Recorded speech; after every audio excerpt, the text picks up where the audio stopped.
ইব্রাহিম আলাইহিস সালাম মেহমান ছাড়া খাইতেন না। একদিন মেহমান ধরে নিয়ে আসছেন, প্লেটে বসায় দিয়েছেন। এখন লোকমা উঠাবে, তখন জিজ্ঞেস করছে কার ইবাদত করো? আমি তো সূর্যের ইবাদত করি। আমি হলাম খলিলুল্লাহ, আল্লাহর বন্ধু, আর তুমি করো সূর্যের ইবাদত আর খাবে আমার খাওয়া? এটা হয় কি করে? তো উঠায় দিছে, না তোমাকে খাওয়া ঠিক হবে না। তো মাত্র ঘরের থেকে বাহিরে কয়েক কদম গেছে, আল্লাহ ওহী পাঠাইছে, খলিল 250 বছর 3 বেলা খাওয়াইতেছি, 3 বেলা। এক বেলা খাওয়াইলেন না, উঠায় দিলেন। ইব্রাহিম আলাইহিস সালাম পিছে পিছে দৌড়াইতেছে, যা বলছে চল ভাই প্লেটে চল, খাইতে চল। বলছে এত বড় নির্লজ্জ না, প্লেট থেকে উঠায় দিছো, আবার তোমার প্লেটে যাব? আর দ্বিতীয়টা শোনো, আমি এটাও জানি তুমি আমার পিছনে দৌড়ানোর ব্যক্তি না, মধ্যখানে কিছু ঘটছে যার কারণে তুমি আমার পিছে দৌড়াইতেছ। আর আমি এত বড় নির্লজ্জ না যে প্লেট থেকে উঠায় দিছো আবার যাব, আত্মমর্যাদাহীন না। বলছে সত্য বলছিস, যদি তোর মালিক এই কথা না বলতো। বলে ওই মালিক কে? বলছে আল্লাযী খালাকাকা, যে তোকে তৈরি করছে, তোকে অস্তিত্ব দিছে।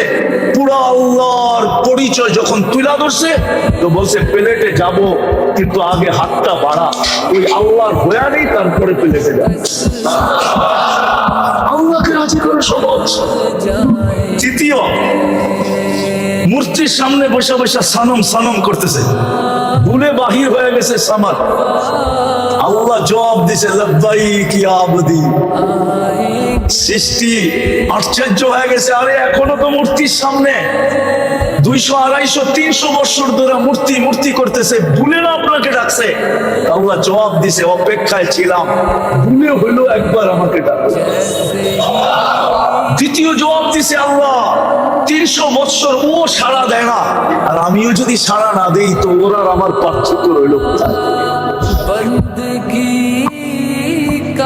তুরাগের মানুষ ভালো মতে বোঝেন, যার যুবক ভালো মতে বোঝো, এই জীবনেই জীবন না, এই দিনেই দিন না।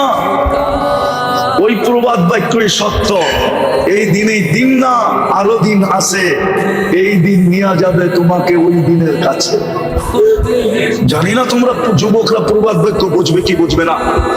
এই দিন দিন না, আরো দিন। এই দিন নিয়ে যাবে তোমাকে ওই দিনের কাছে।